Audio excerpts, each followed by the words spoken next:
और देखिए इनकी नौटंकी दिखाता हूँ आपको मैं, इनकी नौटंकी दिखाता हूँ। इनको केवल अपने धंधे से मतलब है, इनका धंधा चलना चाहिए। संगत चाहे कितनी मर्यादा तोड़ो, चाहे भाड़ में जाओ संगत, इनको मतलब नहीं है उन बातों से। इनके यहां पे रमेणियों के लिए रजिस्ट्रेशन करवाओ, दोनों पक्ष वाले एक एक पाठ का पैसा दो, और चाहे गाय का चाहे गधे के साथ में रमेणी करो, कोई दिक्कत नहीं। इनको केवल धंधा करना है, इनको तुम्हारे वैवाहिक जीवन से कोई लेना देना नहीं है। तुम्हारी रमेणी सही चलेगी नहीं चलेगी, इनको कोई लेना देना नहीं। इनको दोनों तरफ से एक एक पाठ पाठ का पैसा 15-15 हजार रुपये मिलने चाहिए। ये देखिए, आपको पता नहीं ये लोग इस प्रकार से रमेणियों के पोस्टर बना के डालते हैं कि अगले महीने उसकी रमेणी, अगले महीने उसकी रमेणी। ये ध्यान से पढ़िएगा, देखिए दो मूर्तियां। योगेश पुत्र अशोक जी, पता रोहिणी, तहसील उत्तर पूर्वी दिल्ली, जिला दिल्ली, डीएल। देख लो इस महापुरुष को, ध्यान से देखिएगा। योगेश पहले ये दिल्ली वाले संजय के साथ में था, 2-3 साल उसकी संगति की इसने। संजय जब नानक बन गया तब ये मेरठ आने लग गया। दास की संगति करी इसने 2 साल, लेकिन मनमानियां पूरी नहीं हो रही थी। ये आते किस लिए थे? भक्ति के लिए नहीं, ज्ञान समझने के लिए नहीं, रमेणी के लिए।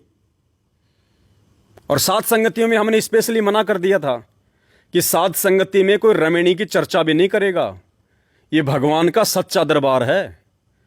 अगर साध संगति में आओ और जितने समय तक रहो, सिवाय परमेश्वर की चर्चा के, सिवाय ज्ञान आधारी बातों के, दूसरी कोई चर्चा नहीं। तो इनको लगा कि यहां भी तुम्हारी दाल नहीं गलेगी, इधर भी रमेणी नहीं होगी तेरी। अंत में पिछले 1-1.5 साल से साध संगति से हटके ये भाई साहब मैनेजमेंट की तरफ चले गए। और 8 सितंबर को गुरुजी का जन्मदिन भी मना के आए राजस्थान के सोजत पाली वाले पाखंड फर्जी आश्रम में, जहाँ पे अभी ये भंडारा चल रहा था और 3 लोगों की मौत हुई है एक्सीडेंट में। ये वहाँ चले गए। वहाँ जाने के बाद इनकी मन की इच्छा पूरी कर दी काल भगवान ने।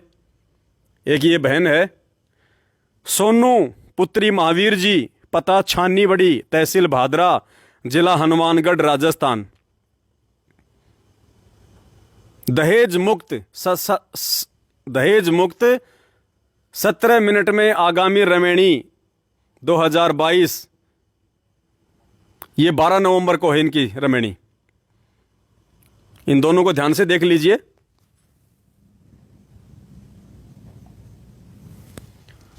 अभी 12 नवंबर को, आज 9 नवंबर है, 3 दिन बाद में इनकी रमेणी है। आपको बताता हूं इसमें ड्रामा क्या है, इसमें पाखंड क्या है। सब कुछ पता होने के बाद भी मैनेजमेंट क्यों कुछ नहीं बोलता? क्यों इनके खिलाफ कोई पीला पर्चा नहीं निकालता? क्यों इन रमेणियों को गलत साबित नहीं करता? अब ये देखिएगा, इनविटेशन कार्ड, निमंत्रण पत्र। ध्यान से पढ़िएगा, अगर आप पढ़े लिखे तो, अंग्रेजी आती है तो। मैं पढ़ के बताऊं। इन दोनों की रमेणी है, मैनेजमेंट के आश्रम में फिक्स हुई है। राजस्थान के सोजत पाली में इनका जो फर्जी आश्रम है, वहां पे इनकी रमेणी फिक्स हुई है। मैनेजमेंट ने रमेणी फिक्स करवाई है, मैनेजमेंट ने ही समय निर्धारित किया है, और मैनेजमेंट ही इनकी रमेणी करवाएगा, मैनेजमेंट ही इनसे पाठ का पैसा लेगा। और उसके बाद क्या है? Reception invitation, reception party. रमेणी के बाद में क्या होगी? रिसेप्शन पार्टी, आशीर्वाद समारोह। ध्यान से सुनिए।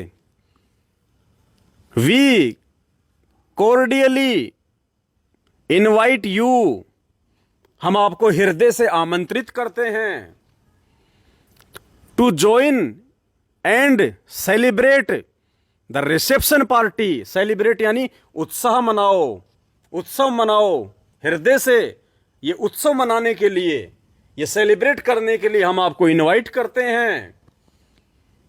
Reception party of Yogesh Pal, इस लड़के का नाम योगेश पाल, सन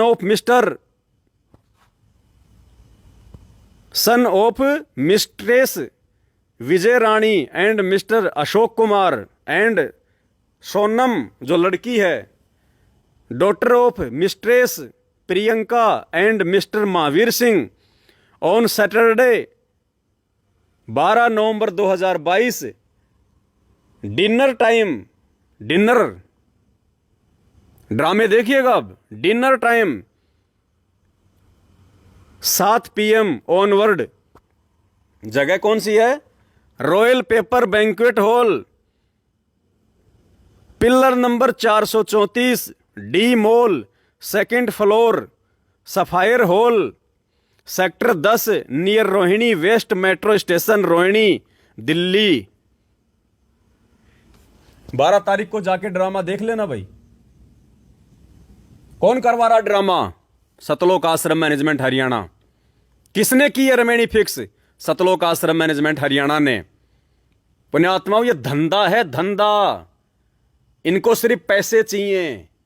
फिर गधा चाहे गाय के साथ में शादी करो, गाय चाहे गधे के साथ में शादी करो। और ये लड़का कोई ऐसा ही नहीं है, कोई लाचार नहीं है, कोई हैंडीकैप नहीं है, हट्टा कट्टा है, पढ़ा लिखा है, एजुकेटेड फैमिली से है। 70-80 हज़ार रुपये महीने के कमाता है L&T कंपनी में।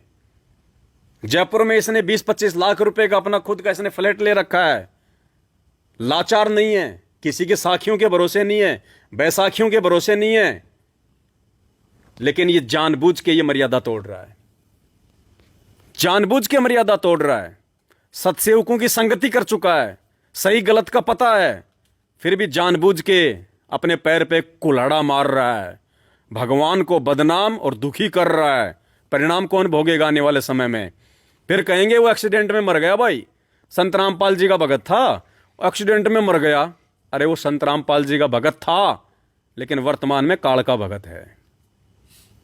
ऐसे लोग अपने गुरु को बदनाम करते हैं। फिर रामपाल जी के भंडारे में गए थे भाई, 3 मर गए एक्सीडेंट में।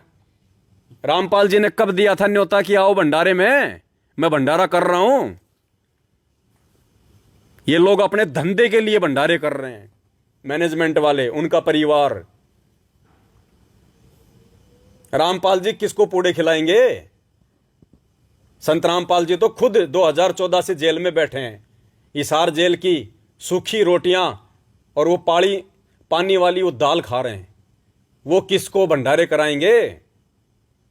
ये तो केवल उनके नाम पे लोग अपना धंधा कर रहे हैं, धंधा।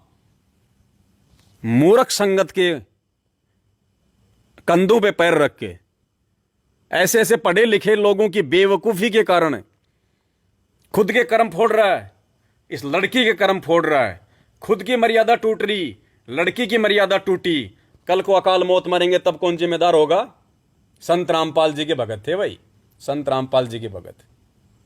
ये ड्रामा है, तुम्हारी आंखों के सामने है। ये मैनेजमेंट करवा रहा है, सत्सेवक नहीं करवा रहे। सत्सेवक तो बात भी नहीं करने देते सात संगतियों में रमेणियों की, और ना ही सात संगति में रमेणियां अलाउ हैं। रमेणी करनी है, अपने बच्चों के रिश्ते जोड़ने हैं, सात संगति से बाहर। आपस में नंबर लो, घर पे जाके बात करो। नियम है, उसूल, प्रिंसिपल, सिद्धांत। जब तक आप इन सिद्धांतों पे नहीं चलोगे, ना आपका ये लोक सुखी हो सकता, ना आपको परलोक की प्राप्ति हो सकती। इसलिए परमात्मा कहते हैं, सन से शोक सराय में और शुद्ध तक दिन राती, जीवित जग में जूते पड़े, फिर यम तोड़ेंगे छाती। ये यहां भी दुखी होंगे और बाद में तो इनकी छाती कूटी जाएगी। ये नमूना पेश कर रहा हूं छोटा सा, जबकि इनकी हर रमेणी में ये ड्रामा होता है, हर रमेणियों में। तो आप क्या कर रहे हैं? गुरुजी को खुश कर रहे हैं या गुरुजी को दुखी कर रहे हैं? जिन बातों से गुरु दुख पावे, तिन बातों को दूर भगावे। रोज पढ़ते हो, लेकिन सारे कर्म गुरु को दुखी करने वाले। ये रिसेप्शन पार्टियां दी जा रही हैं रवेणी के बाद में। क्या कहा परमात्मा ने? कोई ढोंग नहीं, कोई पाखंड नहीं, सिंपल सादा खाना खिलाओ, 5-7 से ज़्यादा लोग मत आओ। ये क्या हो रहा है? हॉल बुक किए जा रहे हैं, स्पेशल बुफे। अब क्या करे भगवान, क्या करे इससे ज़्यादा? और कैसे समझाएगा भगवान? कैसे बाजे बजाएगा? अब बाजे बजेंगे इन जैसे लोगों के जो मर्यादा तोड़ के भगवान को दुखी कर रहे हैं। अब काल इन जैसे लोगों का बाजा बजाएगा। जैसे आज वो भंडारे में जाने वाले 3 लोगों का बाजा बज गया, 12 घायल हो गए, किसी का पैर कट गया, किसी का हाथ कट गया। इन ढोंग में भगवान नहीं है, इन पाखंडों में भगवान नहीं है। अगर इन पाखंडों से भगवान मिलता, संत रामपाल जी ये काम सबसे पहले करते।